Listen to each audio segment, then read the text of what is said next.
الحمد للہ وحدہ والصلاة والسلام علی من لا نبی بعد اما بعد فاعوذ باللہ من الشیطان الرجیم بسم اللہ الرحمن الرحیم من عمل صالحا من ذکر او انثى وهو مؤمن فلنحيينه حياة طيبة وقال النبي صلى الله تعالى عليه وسلم مروا أولادكم بامتثال الأوامر واجتناب النواهي فذلك وقاية لهم من النار أو كما قال عليه الصلاة والسلام۔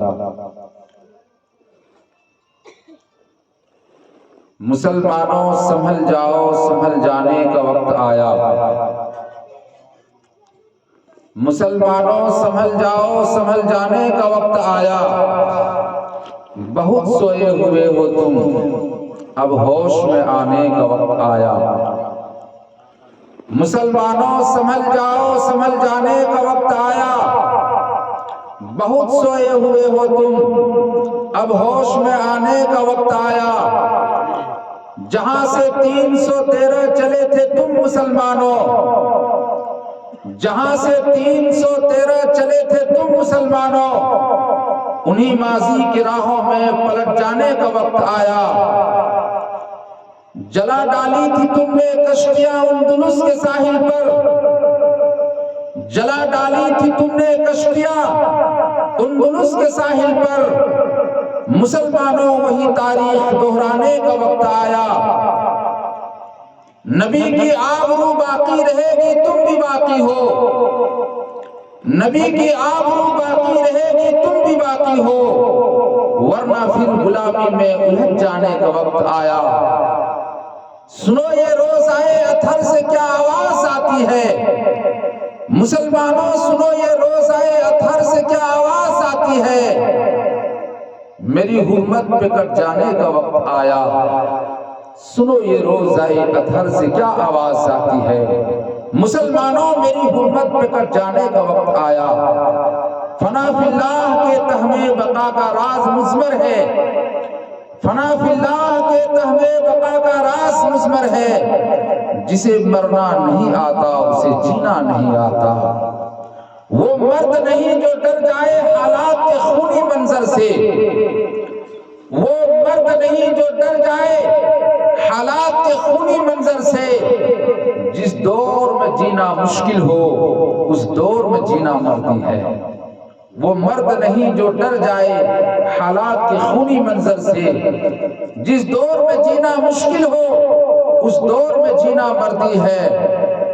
یہ بازی حق کی بازی ہے، یہ بازی تم ہی ہارو گے۔ یہ بازی حق کی بازی ہے، یہ بازی تم ہی ہارو گے۔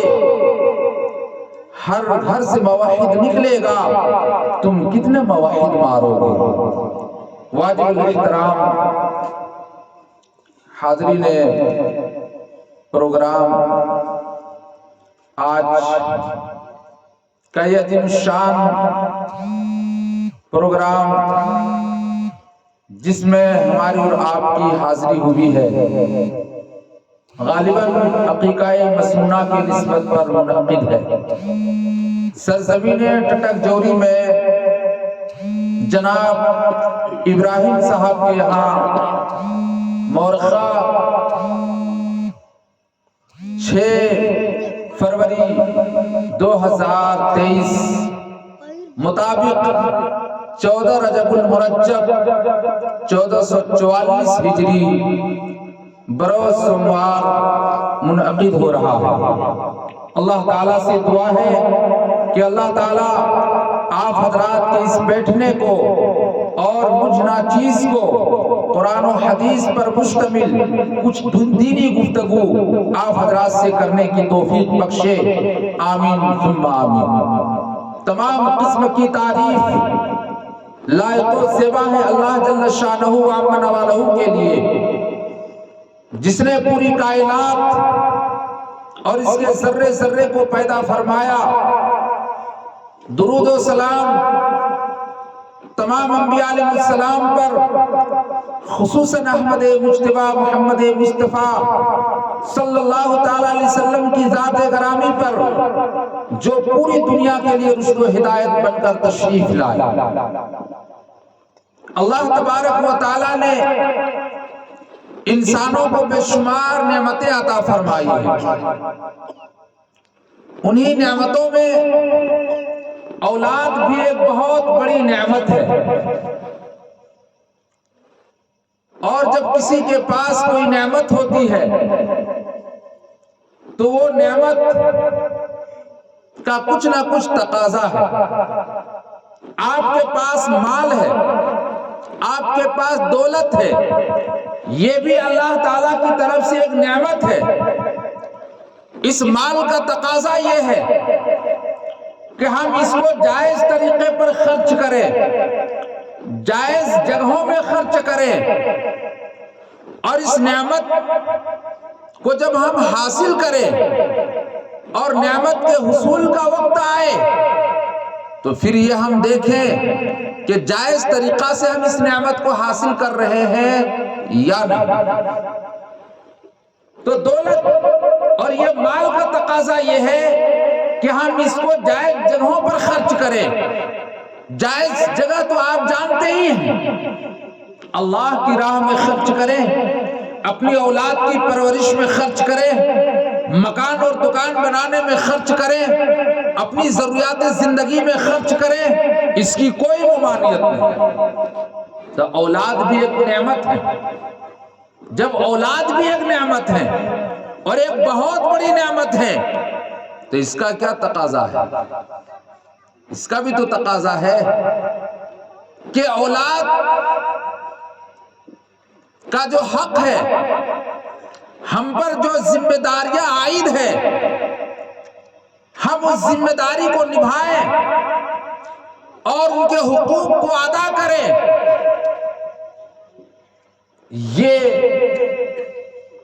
ایک نعمت ہے۔ اس نعمت کا تقاضا یہ ہے کہ ہم اس اولاد جب پرورش کریں تو دین و شریعت کے دائرے میں کریں۔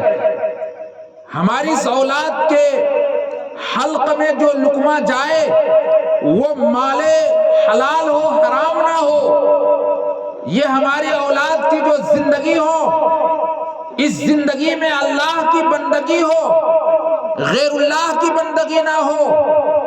یہ اولاد کا تقاضا ہے۔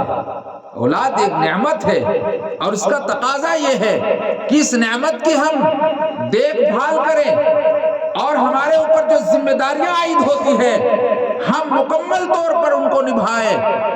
آپ ایمانداری کے ساتھ بتائیے، آج ہم اپنی اولاد کے حقوق کو ادا کر رہے ہیں اور بحیثیت والدین اور گارجین کے جو ذمہ داریاں ہمارے اوپر عائد ہوتی ہے، کیا ہم اس ذمہ داری کو نبھا رہے ہیں؟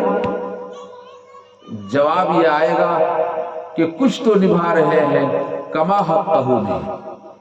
ہم اور آپ مسلمان اور بحیثیت مسلمان بہت ساری ذمہ داریاں ہمارے اوپر عائد ہوتی ہے۔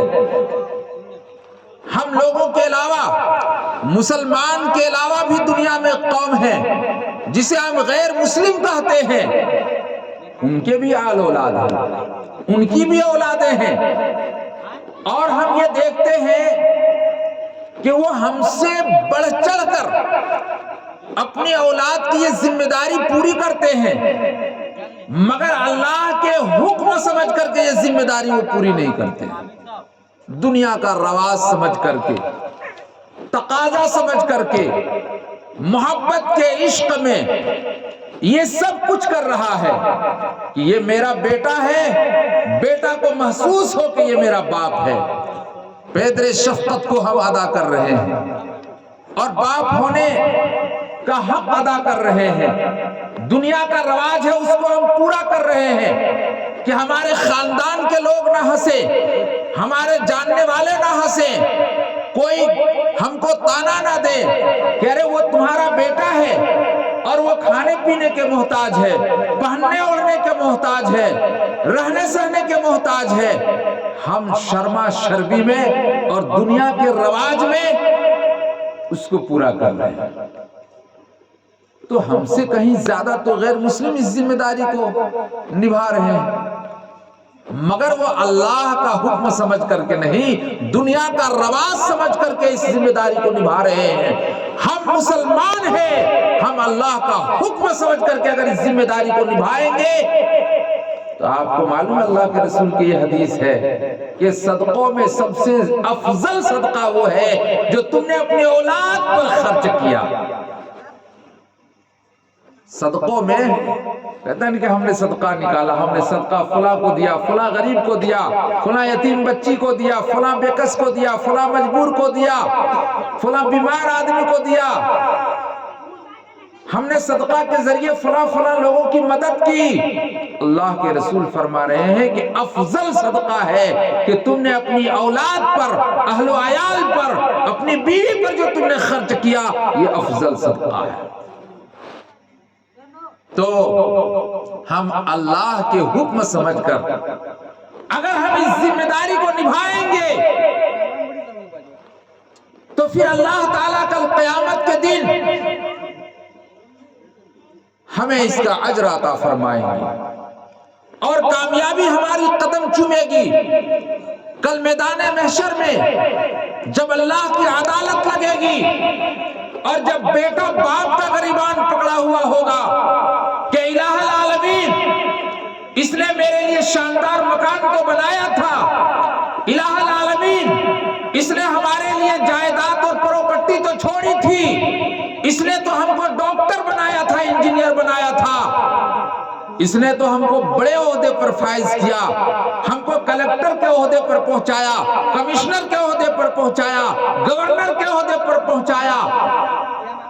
دنیا کے اعتبار سے اس نے ہمیں دنیا کے اعتبار سے کوئی کمی نہیں کی، پڑھایا لکھایا، عہدوں پر فائز کیا، دنیا میں ہماری خوب عزت تھی، مگر ہم کو دین نہیں پڑھایا،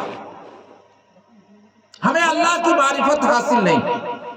ہم یہ نہیں جانتے تھے کھانے میں کون سی دعا پڑھنی چاہیے، ہم یہ نہیں جانتے تھے جب سو کر اٹھو تو کون سی دعا پڑھنی چاہیے، سوتے وقت کون سی دعا پڑھنی چاہیے، اس کا ہمیں علم نہیں تھا۔ دین کیا ہے اس کا ہمیں علم نہیں تھا۔ اللہ تعالیٰ حساب لے گا۔ آپ بہت ہی کم پیسہ اپنی اولاد کو دے کر کے حساب مانگتا ہے کہ کل تجھے دیا تھا کہاں کہاں خرچ کیا۔ بیوی سے پوچھتے ہو اگلا مہینہ 12,000 روپے تمہارے ہاتھ میں دیا تھا، اس میں 12 روپیہ بھی بچا ہے کہ نہیں، یا کل ختم کر دیا؟ دنیاوی معاملے میں تم حساب لیتے ہو، اللہ کی اتنی ساری نعمتیں ہیں، وہ حساب نہیں لے گا، اللہ تعالیٰ نہیں پوچھے گا۔ یہ سردی، یہ گرمی، یہ بارش، یہ دھوپ، یہ چہرہ، یہ رنگ، یہ قد، اس کے بارے میں نہیں پوچھے گا۔ یہ سردی، یہ گرمی، یہ بارش، یہ دھوپ، یہ چہرہ، یہ رنگ اور یہ قد، اس سب کے بارے میں پوچھے گا، یہ پوچھا جائے گا۔ یہ چہرہ، یہ قد، یہ رنگ و روپ، یہ سردی، یہ گرمی، یہ بارش، یہ دھوپ، یہ چہرہ، یہ قد، یہ رنگ و روپ، چرندوں پرندوں پر قابو دیا، بھائی تجھے دے کر کے بازو دیا، بہن بھی دی اور تم کو شریک سفر۔ اللہ تعالیٰ تو پوچھے گا، بہن بھی دی اور شریک سفر، اولاد بھی دیے اور والدین بھی، الف لام میم قاف اور عین و غین، یہ عقل و ذہانت، یہ شعور و نظر، یہ بستی، یہ صحرا، یہ خشکی و تر، کتاب ہدایت بھی دی اور نبی بھی اتارے، کتاب ہدایت بھی دی، نبی بھی اتارے، شریعت بھی دی، غرض کے سبھی کچھ ہے تیرے لیے، بتاؤ تو نے کیا کیا میرے لیے۔ اللہ تو پوچھے گا نہیں، غرض کے سبھی کچھ ہے تیرے لیے، بتاؤ تو نے کیا کیا میرے لیے۔ یہ آسمان، یہ زمین، یہ سورج، یہ چاند، یہ ستارے، یہ کہکشاں، یہ ندی، یہ نہر، یہ سب ہم نے دیا تم کو۔ یہ شجر، یہ حجر، یہ پیڑ، یہ پودے، یہ پھل، یہ پھول، یہ خوشبو، یہ سب ہم نے تم کو دیا. یہ مکان، یہ دکان، یہ جائیداد، یہ پراپرٹی، یہ سب ہم نے تم کو دیا. دنیا اور دنیا کی ساری چیزیں ہم نے تمہارے حوالے کر دی. بتاؤ تم نے میرے لیے کیا کیا؟ اللہ تعالیٰ پوچھے گا. یہ ساری چیزیں تمہارے لیے ہے. نبی بھی اتارے، شریعت بھی دی، بے شکر مہار تم کو نہیں چھوڑا. انبیاء علیہ السلام کا سلسلہ قائم فرمایا، آسمانی کتابیں نازل فرمائی. ویسے تھوڑے چھوڑ دیا، قانون کا کتاب دیا نا. قانونی کتاب ہمارے پاس موجود ہے، قرآن ہے. یہ انسانی گائیڈ بک قرآن ہے. انسان کا اصل قانون اور سنویدھان یہ قرآن ہے. یہ دستور العمل ہے. اس کتاب میں زندگی گزارنے کا طریقہ بتایا گیا ہے. یہ وہ کتاب ہے جس میں نظام حیات کو بتایا گیا ہے. یہ وہ کتاب ہے جس کو پڑھنے سے پتہ چلتا ہے انسانوں کے لیے یہ آب حیات ہے، یہ منشور حیات ہے، یہ نظام حیات ہے. یہ وہ کتاب ہے جس کتاب میں انسانوں کی کامرانی کا مضمر ہے. اسی کتاب میں چھپا ہوا ہے جسے ہم پڑھتے نہیں ہیں. اس کتاب میں ہماری کامرانی چھپا ہوا، ہم پڑھتے ہی نہیں اس کو تو ہم نے طاق اور زینت، الماری کے زینت بنا کر چھوڑ دیا. تو اللہ تعالیٰ پوچھے گا. تو کل جب اللہ کی عدالت لگے گی اور حقیقت کا آشکارا ہوگا، جب انسانوں کے بال کے کھال اتر رہے ہوں گے، نفسی نفسی کا عالم ہوگا. بڑے بڑے غوث و قطب، بڑے بڑے ولی اور بڑے بڑے کمال شاہ اور ظاہر شاہ اور باطن شاہ اور قلندر اور ملنگ اور درویش اور رشی اور منی اور پیر اور پیغمبر سب نفسی نفسی کے عالم ہوں گے. اللہ کی عدالت ہوگی. اس وقت تمہاری اولاد تمہارے ہی غریبان کو پکڑ کر کے کہے گی الہ العالمین اس نے سب کچھ دیا. اقرار ہے، اگر نہیں دیا تو دین نہیں دیا، نہیں دیا تو اسلام نہیں دیا، اگر نہیں دیا تو آپ کا پہچان نہیں دیا، نہیں دیا تو نبی کی تعلیم نہیں دی. اس چیز سے ہم محروم تھے. آج لوگ کہتا ہے نا، ایک آدمی کہنے لگے مولوی صاحب میرا بیٹا پڑھ کے آ گیا، بہت بڑی ڈگری حاصل کر لی انہوں نے، بہت بڑا انجینئر ہے، لوگ اس سے ملنے کے لیے بڑے بڑے لوگ آتے ہیں جن کو کبھی دیکھا بھی نہیں میں نے. سب کچھ ٹھیک ہے مولوی صاحب، تھوڑی سی کمی ہے، نماز نہیں پڑھتا ہے، دین نہیں ہے. اس کو تھوڑی سی کمی محسوس کرتا. یہ تو ایسا ہی ہو گیا کہ ایک اکلوتا بیٹا، لخت جگر نور نظر، ایک ہی بیٹا جب تھا، جب ان کا انتقال ہو جائے تو اندازہ لگائیے اس گھر میں غم کا پہاڑ ٹوٹے گا یا نہیں. اور ان کی ماں اپنے سر کو دیوار پر مارے گی یا نہیں.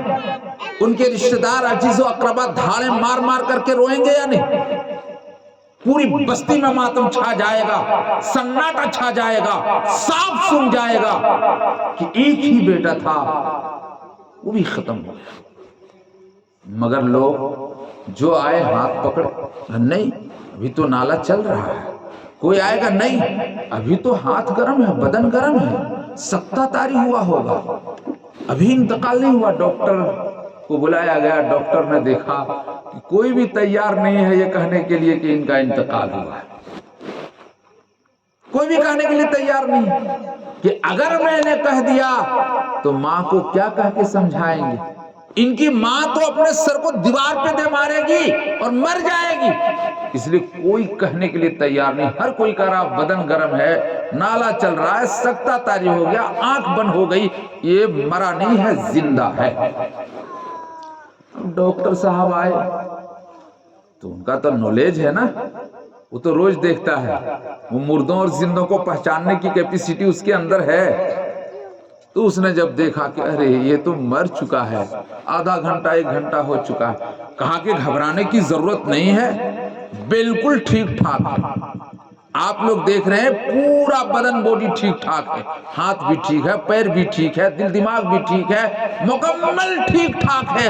ذرا سی بات ہے کہ روح نکل گئی ہے. ذرا سی بات ہے کہ روح نکل گئی ہے، وہی بات ہے۔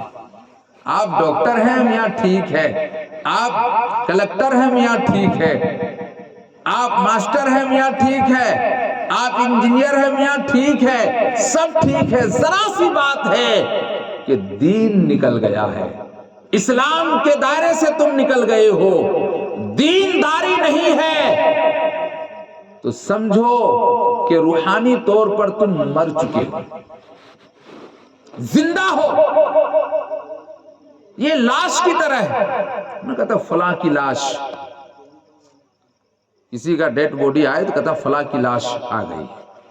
یہ لاش کہاں سے؟ عربی جملہ ہے، لا کے معنی نہیں اور شیء کے معنی چیز، تو اصل میں ہے لا شیء، یہ کوئی چیز نہیں ہے، اسی کو شارٹ کٹ میں استعمال کیا تو لاش کہہ دیا، یعنی لا شیء، یہ تو کچھ بھی نہیں ہے، ختم ہو گیا، روح نکل گئی، ختم ہو گیا، یہ تو مٹی کا ڈھیر ہے، اسی کو کہتے ہیں لاش، لا شیء۔ تو یہ زندہ تو آپ ہیں مگر روحانی طور پر آپ مر چکے ہیں، تو یہ لاشی کی طرح آپ ہیں اور یہ مٹی کے ڈھیر کی طرح ہے۔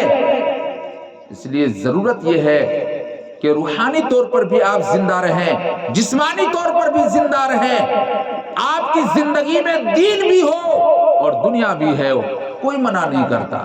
وہ اسے آدمی سمجھتا ہے کہ نماز پڑھیں گے تو دنیا نکل جائے گی، ٹوپی لگا لیں گے تو دنیا نکل جائے گی، داڑھی رکھ لیں گے دنیا نکل جائے گی، اور اگر مولوی صاحب کی طرح ہم رہنے لگے تو دنیا تو نکل جائے گی، دنیا دار لوگ بھی ہماری سب سے نکل جائیں گے، اسی کے ڈر سے دیندار بننا نہیں چاہتے، دیندار بننا نہیں چاہتے، اور ماں باپ کو اس کی فکر بھی نہیں ہوتی ہے، ماں باپ کو اس کی فکر بھی نہیں ہوتی،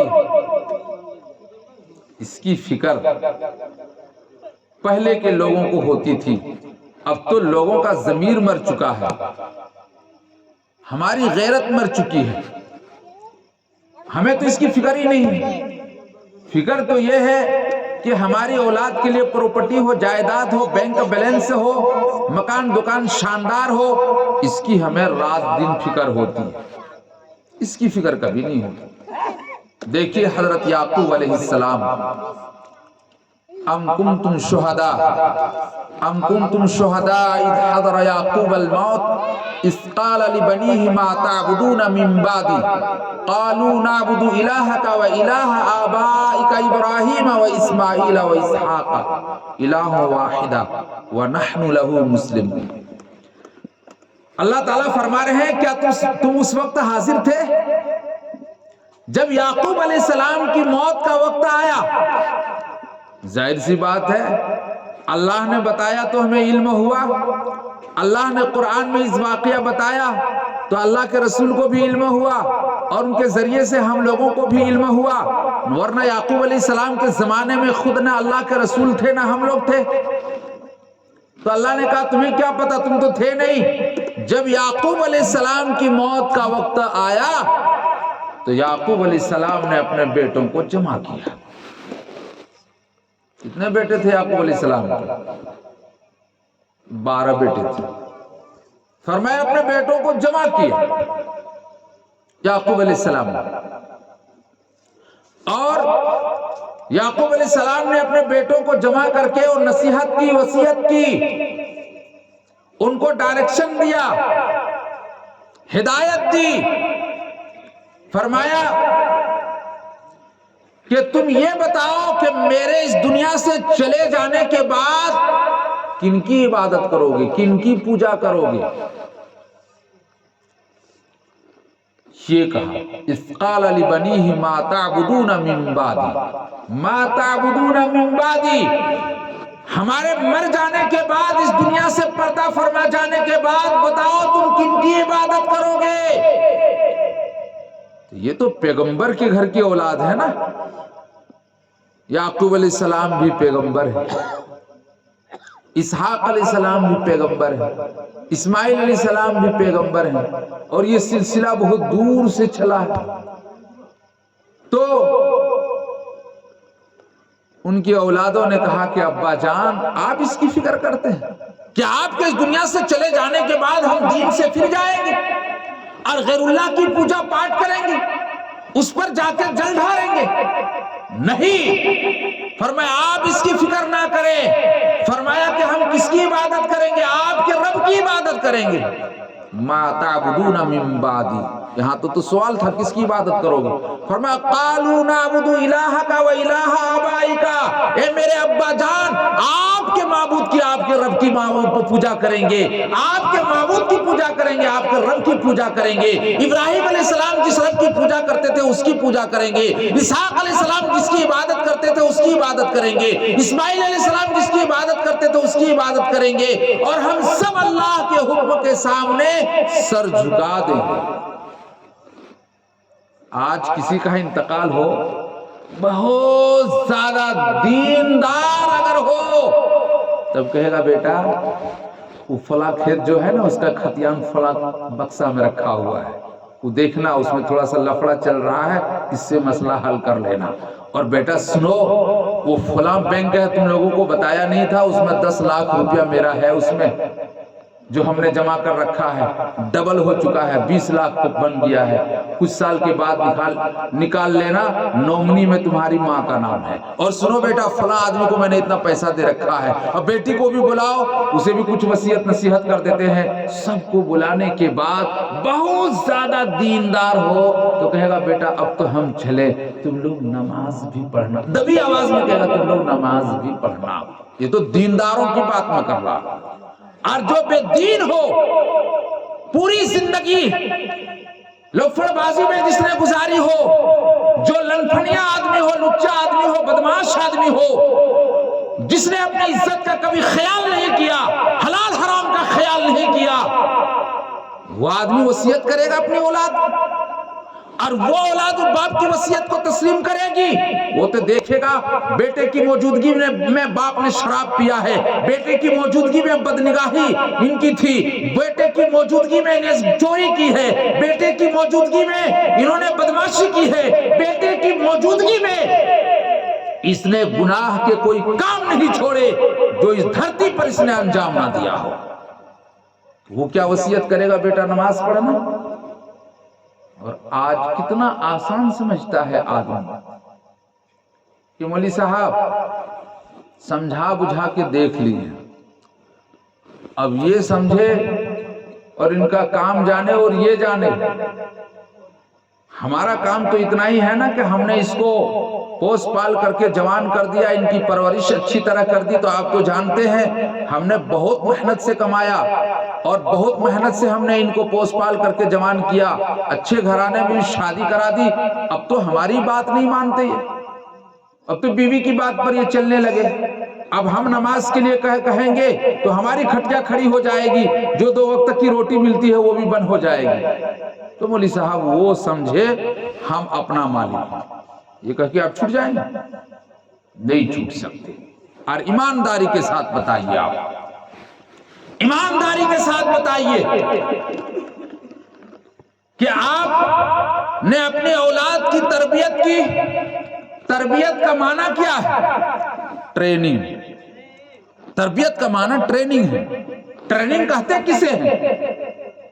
صرف ان کو بتا دینا کہ ایسا ایسا ایسا کرنا وہ ٹریننگ ہے؟ نہیں، کر کے دکھانا پڑے گا، سامنے میں اس سے ٹریننگ لینا پڑے گا، یوں کام کرو، یوں کرو، ایسا کرو، تب جا کے ٹریننگ۔ ایک درجی کپڑا سلتا ہے تو صرف یہ کہ وہ ان کو ایک مرتبہ کاٹ کر کے دکھا دیا کہ اس طرح کپڑا کٹتا ہے؟ نہیں، بسا اوقات بیٹے کا ہاتھ پکڑتا ہے اس کینچی کے ساتھ اور کہتا ہے بیٹا اس طرح کینچی گھماؤ، ادھر سے کاٹو، ادھر سے کاٹو۔ ارے نائی بھی جب بال کاٹتا ہے نا، اور اپنی اولاد کو جب نائی بناتا ہے بال کاٹنے کے لیے کہتا ہے ایسا کاٹو۔ ارے بیٹا بال کاٹو، تم جس طرح تو کینچی چلا رہے ہو اس سے تو گال کٹ جائے گا، کہتا کہ نہیں؟ بال کاٹو، اس طرح کاٹو جیسے میں کر رہا، تم جس طرح چلا رہے ہو اس سے تو گال کٹ جائے گا، اسے کہتے ہیں ٹریننگ۔ تو حضرت یعقوب علیہ السلام پیغمبر ہیں، اور اسحاق علیہ السلام کے صاحبزادے ہیں، اور یہی یعقوب علیہ السلام کے 12 بیٹے، ان میں سے حضرت یوسف علیہ السلام، جو واقعہ آپ سنتے ہوں، بنیامین، جن کو ان کے بھائیوں نے اس اندھیرے کنویں میں ڈال دیا تھا، اور پھر ایک قافلہ والوں نے ان کو اٹھایا اور کہا کہ ہمیں تو قیمتی غلام مل گیا ہے، چلو مصر کے بازار میں ان کو فروخت کرتے ہیں۔ جب مصر کے بازار میں ان کو بیچنے لے گیا، اب خوبصورتی کی وجہ سے کہا کہ ایک طرف ان کو ترازو پلے میں رکھیں گے، دوسری طرف سونا، چاندی، جواہرات، موتی رکھا جائے، تب جا کر کے ہم بیچیں۔ ایک عورت سوچتی رہی، یوسف علیہ السلام کے خریدار تو ہزاروں لوگ گئے ہیں، میرے پاس تو پائے پیسہ ہے نہیں، میں کیا کروں، میں کیا کروں، میں کیا کروں۔ اس عورت نے اپنے سر کا بال کاٹ لیا، اسی کو لے کے چل دی کہ کل قیامت کے دن جب یہ بات آئے گی کہ یوسف کے خریدار کہاں ہے تو میں بھی پہنچ جاؤں گا، میں بھی خریدار۔ تو وہ خاتون پہنچ گئی تھی خریدنے کے لیے، اور میں یہ کہوں گی کہ یہ بال بھی تو قیمتی ہے، نکیل کے رسیوں میں اسے میر کر کے ان کو رسی بنا لیں گے یا اور دوسرے کام میں آ جائیں گے، آخر یہ بھی تو قیمتی چیز ہے۔ اپنے نام درج کرانے کے لیے خاتون بھی چلی تھی، یہ ایک الگ واقعہ ہے۔ کہنے کا مطلب ہے کہ یعقوب علیہ السلام کو کتنی فکر تھی، جبکہ وہ جانتے تھے کہ میری اولاد دیندار ہے، میری اولاد کبھی بت کی پوجا نہیں کر سکتی ہے، مگر آخری وقت میں اگر ان کو فکر ہے تو یہ فکر ہے کہ میرے بعد میری اولاد بگڑ نہ جائے اور غیروں کی پوجا پاٹ میں نہ آ جائے، اللہ کی عبادت کرے۔ آج اللہ کی قسم ہم لوگوں کو اس کی فکر نہیں ہے، ہمیں تو اس کی فکر ہے کہ ان کا مکان دکان شاندار بنے، ہمیں تو اس کی فکر ہے یہ پراپرٹی کا جائیداد کا مالک بنے، ہمیں اس کی فکر نہیں کہ ہماری بات یہ نماز پڑھے یا نہیں پڑھے، ہمیں اس کی فکر نہیں کہ ہمارے بعد یہ نیک اور صالح بن کر زندگی گزارے یا نہ گزارے، ہمیں اس کی فکر نہیں ہے کہ میرے اس دنیا سے چلے جانے کے بعد نبی کی محبت ان کے دل میں ہو یا نہ ہو، نبی کی سنت پر اس کی زندگی گزرے گی یا نہ گزرے گی، ہمیں اس کی فکر نہیں ہے، ہمیں تو اس کی فکر ہی نہیں۔ تو ہم کتنا آسان سمجھتے ہیں، بیٹا نماز پڑھو ایک مرتبہ کہہ دیا، بیٹا ہاتھ دھو کے کھانا کھانا، بسم اللہ پڑھ کے کھانا ہو گیا، یہ ٹریننگ ہمارے یہاں۔ کبھی آپ نماز پڑھنے کے لیے جاتے ہیں تو تنہا جاتے ہیں، کبھی آپ نے نماز پڑھنے کے لیے جب گھر سے نکلتے ہیں تو بیگم صاحبہ کو کہتے ہیں کہ نماز کا وقت ہو گیا، کیا ادھر ادھر کی بات کر رہی ہے، جلدی وضو کرو نماز پڑھو۔ کبھی نماز پڑھتے وقت اگر جاتے وقت آپ نے یہ فکر کی کہ میرا بڑا بیٹا کہاں ہے، چھوٹا بیٹا کہاں ہے، مہلا بیٹا سہلا بیٹا کہاں ہے، اسے بھی تلاش کر کے مسجد میں لے جاؤں، یا مسجد میں نظر نہ آئے تو گھر میں پوچھے کہ بیٹا مسجد میں تم کو نہیں دیکھا، تو کہاں گیا تھا؟ اگر یہ کام کرتے ہیں تو اس کا نام ٹریننگ ہے، اور نہیں تو صرف دین سے واقف کرا دینا یہ کافی نہیں، تو پھر تو ہماری اولاد کل قیامت کے دن ہمارے غریبان کو پکڑ۔ قرآن کریم میں ہے یا ایھا الذین آمنوا قوا انفسکم واہلیکم نارا وقودھا الناس والحجارہ، یا ایھا الذین آمنوا، جب رشتہ داری کا واسطہ دے کر کسی کو پکارا جائے تو اس میں پیار آ جاتا ہے۔ اگر چچا کہے اپنا بھتیجا کو اے بیٹا ادھر آؤ، اس میں پیار کی جھلک ہے۔ کوئی کہے میری لاڈلی بیٹی یہ کام کرو، اس میں محبت اور پیار اور شفقت کے گن ہیں اور گڑ ہے۔ تو اللہ تعالیٰ فرمائے یا ایھا الذین آمنو، یعنی یہ مسلمان سے خطاب کر رہے ہیں، اور اللہ تعالیٰ ہم لوگوں پر یہ احسان کر رہے ہیں کہ تم مسلمان ہو، مسلمان سنو، بچو اس آگ سے، بچاؤ اپنے آپ کو بھی اور اپنے اہل و عیال کو بھی اس آگ سے جس آگ کا ایندھن اور جلاون جو ہے وہ انسان اور پتھر ہے، جس آگ کا جلاون انسان اور پتھر ہے۔ وہ لوگ جو نازاں ہیں اپنے باطل دین پر، جو بت کی پوجا اور پتھر کی پوجا کرتے ہیں، کل قیامت کے دن اس پتھر کو بھی اور یہ پوجا کرنے والے پتھر دل انسان کو بھی دونوں کو جہنم میں ڈال دیں گے کہ چلو عابد بھی وہی رہو اور معبود بھی وہی رہو۔ وہ تو پتا چلے اس کی حیثیت کیا ہے، جس کی پوجا پاٹ کے لیے تم نے پوری جائیداد ختم کر دی، جس کی پوجا پاٹ کے لیے تم نے اللہ سے بغاوت کیے، اللہ کے حکم کو چھوڑا، اور جس پتھر کی پوری زندگی تم نے پوجا پاٹ کی، کل قیامت کے دن اس پتھر کو بھی اور تم کو بھی جہنم میں ڈال دے گا۔ تو اللہ تعالیٰ نے فرمایا اے ایمان والو سنو، بچاؤ اپنے آپ کو اور اپنے اہل و عیال کو اس آگ سے جس آگ کا ایندھن اور جلاون یہ انسان اور پتھر ہوں گے۔ تو کہنے کا مطلب یہ ہے، یہ گھنٹی ہے، شرنی آ گئی کا مطلب گھنٹی ہے، اچھی بات ہے، جو بات ہو گئی اگر اسی پر عمل ہو جائے تو کافی ہے۔ کہنے کا مطلب یہ ہے کہ تربیت اس کا نام ہے کہ ہم پوچھیں کہ بیٹا ہم نے تم کو ظہر کی نماز میں گیا تھا، خود امام کے پیچھے میں کھڑا تھا، میں نے دائیں بائیں آگے پیچھے جھانک کر دیکھا تو تم نظر نہیں آیا، کہاں گیا تھا؟ ایک روز بہانہ کرے گا کہ ابا جان عیدگاہ مڑ گئے تھے ایک دوست سے ملاقات کرنے کے لیے، دوسرے عصر کے وقت نہیں پہنچا، عصر کے بارے میں پوچھا تو اس نے کہا کہ ہم چمن بیگھا گئے تھے کسی کام سے، تیسرے وقت میں آپ نے پوچھا کہ ہم نے مغرب میں تم کو دیکھا تو نظر نہیں آئے، تو وہ دھوڑی بہرا پہاڑی بتائے گا، مگر کل سے وہ کہے گا کہ آخر بہانہ کریں تو کب تک کریں، ابا سے چھپائیں تو کب تک چھپائیں کہ ہم نماز ہی نہیں پڑھتے، تو اب وہ مجبور ہو کر کے نماز شروع کرے گا۔ اسی کے لیے کہا اللہ کے رسول صلی اللہ علیہ وسلم نے جب اولاد 7 سال کی عمر کی ہو جائے تو اسے نماز کی تلقین کرو، اور جب 10 سال کی عمر کی ہو جائے تو اسے نماز نہ پڑھنے پر تادیب کرو، اب مارو پیٹو دھمکاؤ ڈانٹ ڈپٹ کرو اور اسے نماز پڑھواؤ۔ بچپن سے اگر آپ نے تربیت نہیں کی اور ٹریننگ نہیں دی اور یہ نماز پڑھنے کے عادی نہیں بنے تو خدا کی قسم قبر تک یہ نماز نہیں پڑھے، نہیں نماز پڑھے۔ جہاں بڑے بڑے علامہ کو دیکھا گیا جس نے مدرسے کی زندگی میں نماز نہیں پڑھی تو فارغ ہونے کے بعد تو وہ ساری دنیا سے فارغ ہو گئی، اب تو ان کو کسی سے ڈر ہی نہیں تو وہ نماز پڑھے۔ ایک بات یاد رکھیں، جو لوگ یہ بہانہ بناتے ہیں مولوی صاحب جہاں وقت ہوتا ہے وہی نماز پڑھ لیتے ہیں، جہاں وقت ہوتا ہے وہی نماز پڑھ لیتے ہیں، تو سب سے زیادہ بڑوک ہم ہی لوگ امام اور مؤذن ہیں کہ ہم لوگ مسجد میں پڑھتے ہیں۔ ہم لوگوں کو جہاں تہاں وقت نہیں ہو جاتا ہے تو کہیں گے آپ لوگ تو پابند ہیں، چلو حافظ مرتضیٰ صاحب پابند ہیں، ہم تو کسی مسجد کے امام نہیں ہیں، ہم تو پابند نہیں ہیں۔ مگر یہ بات یاد رکھیں، جو لوگ یہ مجاز بناتے ہیں کہ جہاں وقت ہو جائے وہی نماز ہم پڑھ لیتے ہیں، وہ دھیرے دھیرے نماز چھوڑ دیں گے اور ان کی کئی نمازیں قضا ہوتی آئے گی، نہیں پڑھ پائے گا 5 وقت کی نماز۔ 5 وقت کی نماز وہی پڑھے گا جو مسجد میں جانے کا اہتمام کرے گا، ایک آدھ بار اگر ادھر ادھر پھنس گیا تو پھر وہ نماز پڑھے گا اسی وقت۔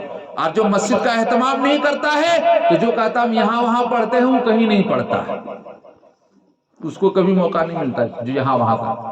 اور ایک بات بھی تو ہے، آپ نماز پڑھ رہے ہیں مثال کے طور پر، گھر میں نماز پڑھیں گے تو ایک نماز کا ثواب ایک ہی تو ملے گا، اور وہی نماز آپ مسجد میں پڑھتے ہیں جماعت کے ساتھ امام کے پیچھے تو ایک نماز کا ثواب 25 گنا ہے، ایک روایت میں ہے کہ 27 گنا ہے، دونوں روایت ہے۔ آپ ایمانداری کے ساتھ بتائیے، آپ کوئی چیز بیچنے کے لیے بیٹھے ہوئے ہیں تو اگر گھر کے باہر آنگن میں اگر بیچیں گے تو گھر گاؤں کے لوگ آئیں گے تو 10 روپیہ کلو خریدنے کی کوشش کریں گے، مگر وہی سامان اگر ہم لے جاتے ہیں مارکیٹ میں یا روڈ میں تو وہاں پتا چلا کہ 70 روپیہ کلو وہ سامان بک رہا ہے وہاں، تو آپ کہاں بیچیں گے؟ گھر کے آنگن میں بیچیں گے یا لہر جوری کے ہاٹ میں جا کر بیچیں گے یا کروا ہٹیا میں جا کر بیچیں گے؟ آپ کوشش تو یہ کریں گے پہلی فرصت میں کہ اس سامان کو ہم ادھر ادھر ضائع نہ کر کے، اپنا نقصان نہ کر کے ہم جا کے اسی مارکیٹ میں بیچیں گے جہاں زیادہ قیمت ملتی ہے۔ تو جب یہ مسئلہ آپ کو معلوم ہے اور دنیا کے معاملے میں آپ کرتے ہیں یہ کہ جہاں زیادہ قیمت ملے گی وہاں آپ پہنچتے ہیں، تو زیادہ قیمت اور زیادہ دام اور نماز میں زیادہ ثواب تو مسجد میں پڑھنے میں مل رہا ہے، تو وہاں آپ کو نہیں پہنچتے ہیں؟ گھر میں 1 روپیہ اور وہاں پڑھیں گے تو 27 روپیہ ملے گا، 27 گنا ثواب ملے گا۔ تو اس نماز کا اہتمام تو مسجد میں کرنا چاہیے۔ دوسری بات حکمت یہ ہے، آپ دیکھیں کہ نماز جب سب پڑھ رہا تو سب مولوی صاحب ہیں، سب تو حافظ مرتضیٰ نہیں ہیں، سب نہیں، ایسا نہیں کہ سب حافظ قرآن ہے اور حافظ مرتضیٰ ان کا تو رتبہ بہت بڑا ہے، یہ تو الحاج کا الفاظ لگانا چاہیے، حاجی بھی ہیں، صرف حافظ نہیں ہیں۔ حافظ الحاج مرتضیٰ حسن صاحب ترکو جوری، یہ بہت بڑا رتبہ ہے۔ آپ لوگ خالی حافظ کے پیچھے نماز نہیں پڑھتے، حاجی کے پیچھے بھی نماز پڑھ رہے ہیں، اللہ کا شکر ہے۔ باہر کے تو کہنے کا مطلب جب سب مسجد میں پہنچ گئے، ہر آدمی تو پڑھا لکھا ہے نہیں، ہر آدمی تو صحیح طور پر دعا بھی نہیں پڑھ سکتا ہے، تو نماز پڑھنے میں نمازوں کی تعداد تو 100، مگر ان کو کھنگالا گیا تو دیکھا صحیح طور پر نماز ادا کرنے والوں کی تعداد 1 آدمی۔ اب فرشتہ کر رہے الہ العالمین، نماز تو پڑھی، نماز میں تھا، نماز میں جیسے ہی اللہ اکبر نیت باندھا تو یہاں دل دماغ کے دروازے کھل گئے، خیالات میں یہ لوگ سب پڑ گئے۔ وہاں نماز مسجد میں تو ضرور تھا، مگر اسے پتہ ہی نہیں تھا کہ پہلی رکعت میں امام نے کون سی سورت پڑھی، دوسری رکعت میں کون سی سورت پڑھی۔ کوئی دکان پر پہنچ گیا، کوئی مکان پر پہنچ گیا، کسان تھا تو کھیت کھلیان میں پہنچ گیا۔ ان کی نماز تو ایسی ویسی تھی، ان کی نماز ان کے منہ پر مار دی جائے۔ اللہ کہیں گے سب کا اسی طرح نہیں، 2-4 آدمی ایسے بھی تھے، مولانا امام الدین صاحب بھی وہاں تھے، اور بھی پڑھے لکھے گاؤں گرام کے لوگ تھے، اور بھی ایسے لوگ تھے جن کی نماز ٹھیک ٹھاک تھی۔ اللہ فرمائیں گے جن کی نماز ٹھیک ٹھاک تھی، اس ٹھیک ٹھاک میں ہی ان لوگوں کو بھی بیڑا پار کر دو۔ ارے بیوپار آدمی جب گیہوں بیچتا ہے یا کوئی سامان بیچتا ہے تو گیہوں میں کچھ کنکر بھی ہوتا ہے، اس کنکر کو بھی گیہوں ہی کے بھاؤ میں بیچ دیتا ہے۔ پیاز کے بوریا میں کچھ سڑا ہوا پیاز بھی ہوتا ہے، مگر ایسا نہیں کہ ان کو چھانٹ کر نکال لیا بیوپار نے، نہیں، اس سڑے ہوئے پیاز کو یہ ثابت جو پیاز ہے، صحیح سالم جو پیاز ہے، تو اسی بھاؤ میں ان کو بھی بیچ دیا۔ تو جب دنیا کے ہاں مارکیٹ میں ایسا ہوتا ہے، اللہ تعالیٰ فرمائیں گے میرے کچھ بندوں نے تو صحیح پڑھا، چلو انہی کے طفیل اور صدقے میں ان لوگوں کو بھی پار کر دو۔ یعنی واقعی بہت بڑے بزرگ تھے۔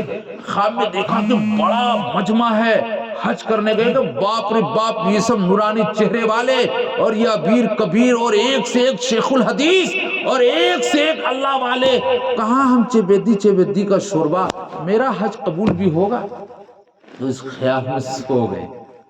خواب میں دیکھا، رشتے آئے، کہا اتنا بڑا مجمع کا رہنے سے کیا ہوگا، حج صرف 6 آدمی کا قبول ہے، بقیہ آدمی کو ردی کے ٹوکری میں دیکھو پتھر وہی پڑا کے پڑا رہ گیا جمرات میں۔ تو اب تو یہ اٹھے اور اب کی تو اور بھی ان کو ستانے لگی ہے اور پریشان ہونے لگے کہ جو غم اور پریشانی تھی اور زیادہ بڑھ گئی پریشانی۔ پھر آنکھ لگی تو خواب میں دیکھا کہ 6 آدمی کا قبول ہوا نا، اللہ نے فیصلہ فرمایا ان 6 کے طفیل 6 لاکھ حاجیوں کے حج کو قبول کر لیا جائے۔ تو ایسا ہے کہ ایک بہت بڑے محدث تھے، وہ سمعہ بن رواحہ، یہ ابن رواحہ، سمعہ ان کا نام آتا ہے، غالباً محمد ابن سمعہ ان کا نام ہے۔ باہر کے یہ امام یوسف رحمت اللہ علیہ اور امام محمد رحمت اللہ علیہ کے کیا تھے، شاگرد تھے۔ ان کی نماز چھوٹ گئی، اب خوب رونے لگے، پوری زندگی کبھی نماز چھوٹی نہیں تھی، اب نماز چھوٹ گئی۔ اب اس نے کیا کیا، 27 بار اس نماز کو دہرایا، 27 بار، تاکہ 27 گنا ثواب مل جائے۔ ایک بار، حالانکہ فتویٰ یہ مسئلہ یہ ہے کہ ایک بار اس نے نماز کیا تو وہ نماز ہو گئی، مگر 27 بار پڑھنے کا مطلب یہ تھا کہ چلو فرض تو ادا ہو گئی، مگر اور یہ سب نفل بن جائیں گے اور اس کی تلافی ہو جائے گی یہ نماز۔ تو اس نے 27 مرتبہ نماز پڑھی۔ خواب میں اس نے دیکھا، فرشتہ کہہ رہا تھا کہ ابن سمعہ 27 بار نماز تو تم نے ادا کر دی، ثواب مل گیا جس طلب کے ساتھ تم نے نماز پڑھی، مگر فرشتوں کے آمین کا کیا ہوگا؟ فرشتوں کے آمین کا کیا ہوگا؟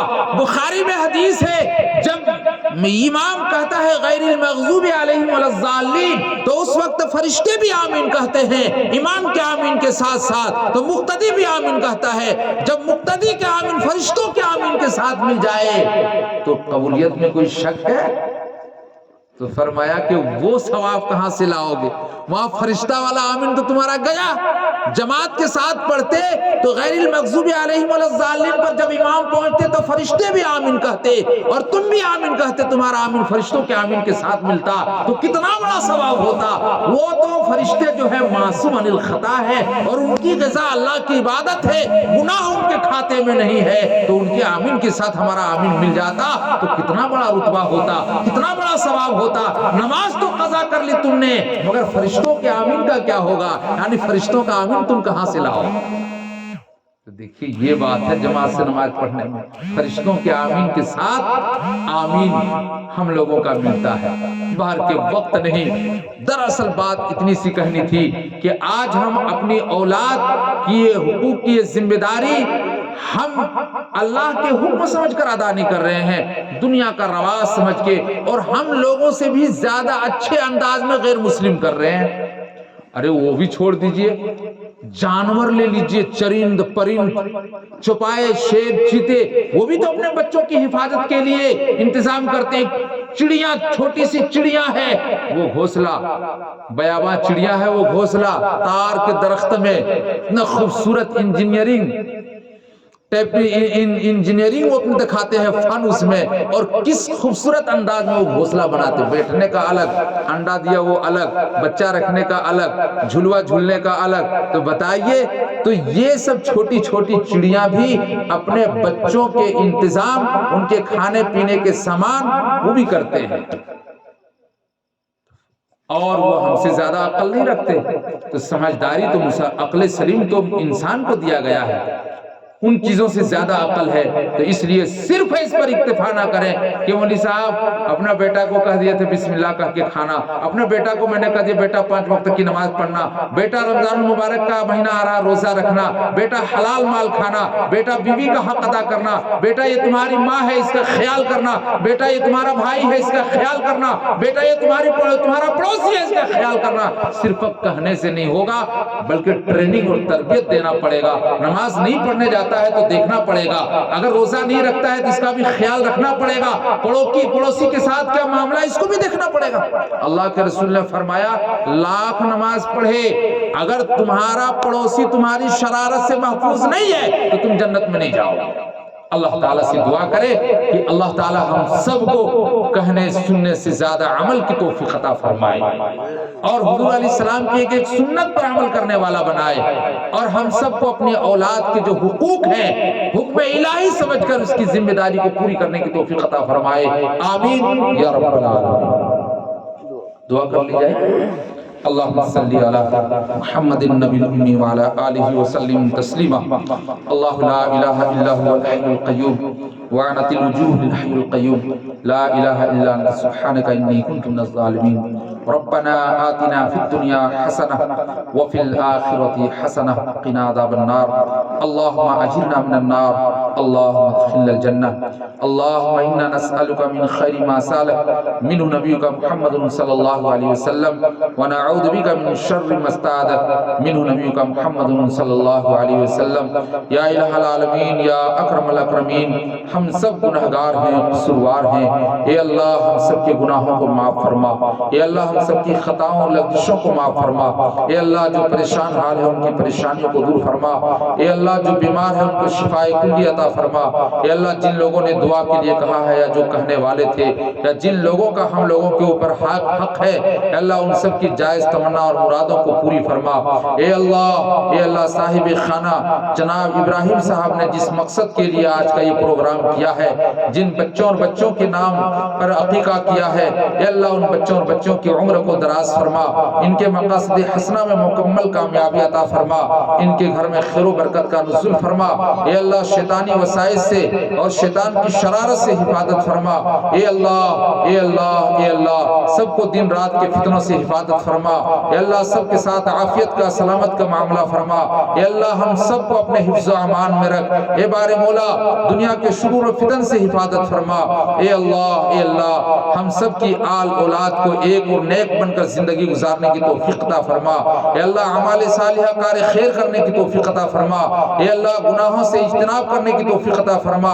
اے اللہ شریعت میں جن جن کاموں کی ممانعت ہے اس سے بچنے کی توفیق عطا فرما، اور جن کاموں کی اجازت ہے اے اللہ بخوبی ان کاموں کو کرنے کی توفیق عطا فرما۔ سب کی آل اولاد اور ہم سب کو پنج وقتہ نماز کا اہتمام کرنے والا بنا۔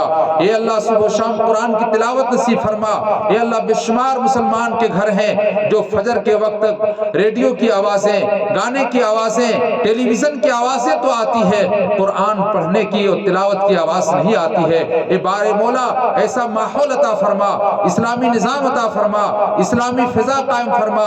اے اللہ کہ ہماری آل اولاد صبح و شام قرآن کی تلاوت کرنے لگے، ہم سب صبح و شام قرآن کی تلاوت کرنے لگے۔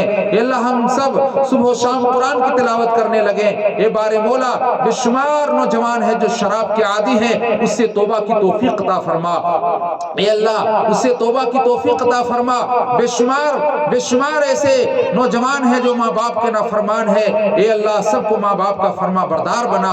اے اللہ سب کو ماں باپ کا فرما بردار بنا، اپنے ماں باپ کے لیے اور پوری دنیا کے لیے ان کو صالح ثابت فرما۔